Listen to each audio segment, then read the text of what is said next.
5 tries for Arndal as England finally get their attack going. My name's Mark, let's talk rugby.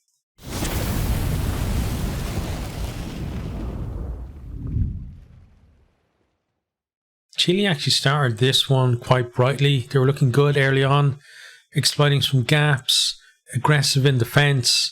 You had some great carries from the likes of Sigrin and Escobar. A few times where, they got in behind England, but then just couldn't exploit that. And a couple of times where they almost broke the line, but then there was, a desperate tackle from England that just stopped them. And then we had Garafulik kicked a brilliant 50-22 as well, got them in position, but they couldn't really make anything of, the positions they got themselves in early on. England then started to come on attack, looking more fluid. Chile's defence, was causing them to make errors early on, and they were winning some turnovers as well. And they managed to keep England scoreless for that entire first quarter, but then, the pressure had been ramping up all the way through that as well. England, they attack from the base of a scrum. Vunipola gives it to Farrell, and he puts a nice long pass to Arndal to go over in the corner. Farrell misses the conversion, it's 5-0. England then strike again, not long after that. Penalty to the corner, set up the maul, rumble over. Theo Dan breaks off to score. Farrell converts, 12-0. England, they come looking for more scores, camped on the Chile line, but it's really brave defence from Chile, holding them out, but they do concede a penalty, and then they just completely switch off. Farrell goes quickly to Dan. He puts Arndal over in the corner, unopposed for a second. Cheap score after putting so much, into that defence from Chile. Farrell misses the conversion, 17-0. England, they're on attack again, and this one is about the forwards. They're making great ground. Chile being rather passive in the tackle, conceding ground. England get closer and closer to the line. Bevan Rod, he carries initially, gets repelled close to the line, but he keeps his feet, goes again and over to score. Farrell converts for 24-0.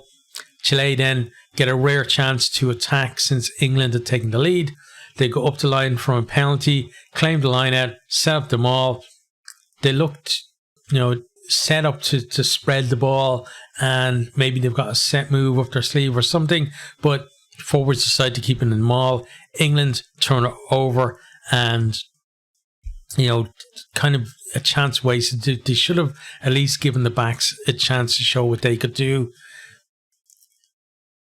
From here then, Chile seem to be counting down the time to half time, but they get hit right before the break.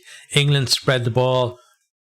Marcus Smith is in a bit of space. He decides to kick ahead. He has the pace to outstrip the forwards out of there, get to it and regather it and go over unopposed. Farrell adds the extras for a halftime score of 31-0.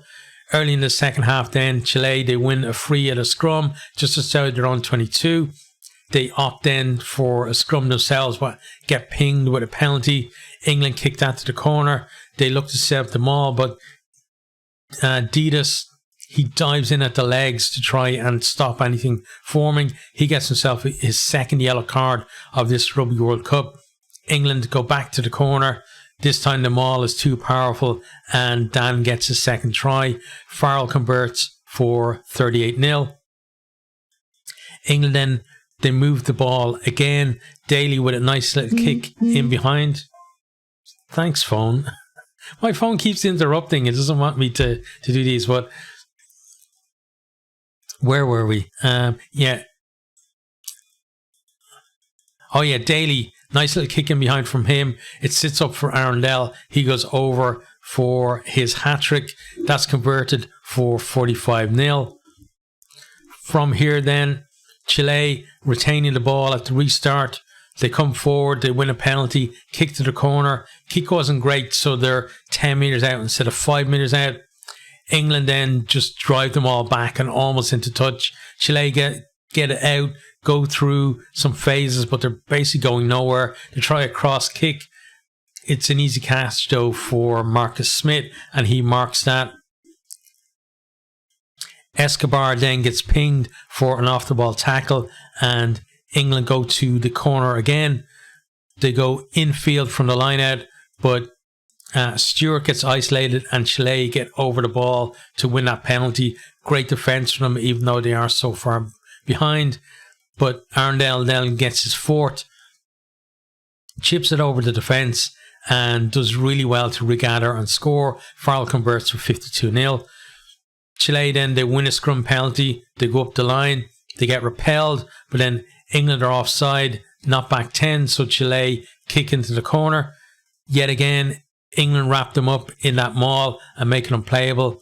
And you feel like Chile, they need a new approach. Like, they're doing the same thing every time, and England are just lapping it up. And, you know, like even something with maybe a dummy maul and a peel and then have the backs involved or whatever, but they're not really doing anything like that. So from here then, Chile playing it out of their own 22, they get turned over. England go through some phases. Smith goes through a gap and puts Arundel over for his fifth. Conversion is missed. It's 57-0. Chile then, they go to the corner from another penalty. England again repel them all. England's defence marches them back all the way to the 10-metre line, like almost to halfway before conceding a penalty. Quick tap, England knocked back 10. Chile back into the corner. They overthrow this time and England claiming. I was actually thinking like that, you know, they could try something like going over the top, but this was not planned. There was nobody coming on a run to try and get that ball. They just completely mistimed the jump or just overthrew the ball. Back up the other end, Smith gets in behind, swaps passes with Youngs. England work it up to the line. They have penalty advantage. They don't need it though. Ford puts Smith over for his second try. Farrell converts for 64-0. Shortly after that then, Willis goes over for a final England try. Nice hands from Stewart in the build up to that. Farrell converts for a final score of 71-0. Really impressive performance from England there in attack. Chile, you know, they had moments where, you know, a little bit more nous and a bit more patience maybe, and they could have gotten that try they were so desperately trying to get. They were, you know, very brave in defence as well, but England were just too good for them. A lot of people would say, you know, it's only Chile, like England don't get carried away, and there is merit in that, but at the same time, you know, a month or two ago, this England team would not have beaten Chile anywhere near as well as they did there. It would have been a much tighter game. England, you know, they've been getting better as the tournament's gone on. Are they in a position where they're going to be able to knock over, you know, a France, New Zealand, Ireland, South Africa or Scotland in a semi-final? No, but they still have games to be able to get to that level, and, you know, they're showing progress, and that's all you can ask for at the moment is, you know, they're getting better game by game. There will be calls now for Arundel to start on the wing. He probably will get a start because, you know, the wing options haven't been that great, but the wings haven't really gotten that much to live off either, so they haven't got much chance to show what they can do. But Arundel, I think, will get a start. There will also be, you know, calls for Marcus Smith to start at 15. I think Borthwick probably won't do that because still I think Stewart is the better option at 15 in terms of all-around game. Doesn't look like Smith is fancied to start at 10 either. That's either going to be Ford or Farrell. You could even see Ford, Farrell, 10-12 combination now because we saw that towards the end of this one.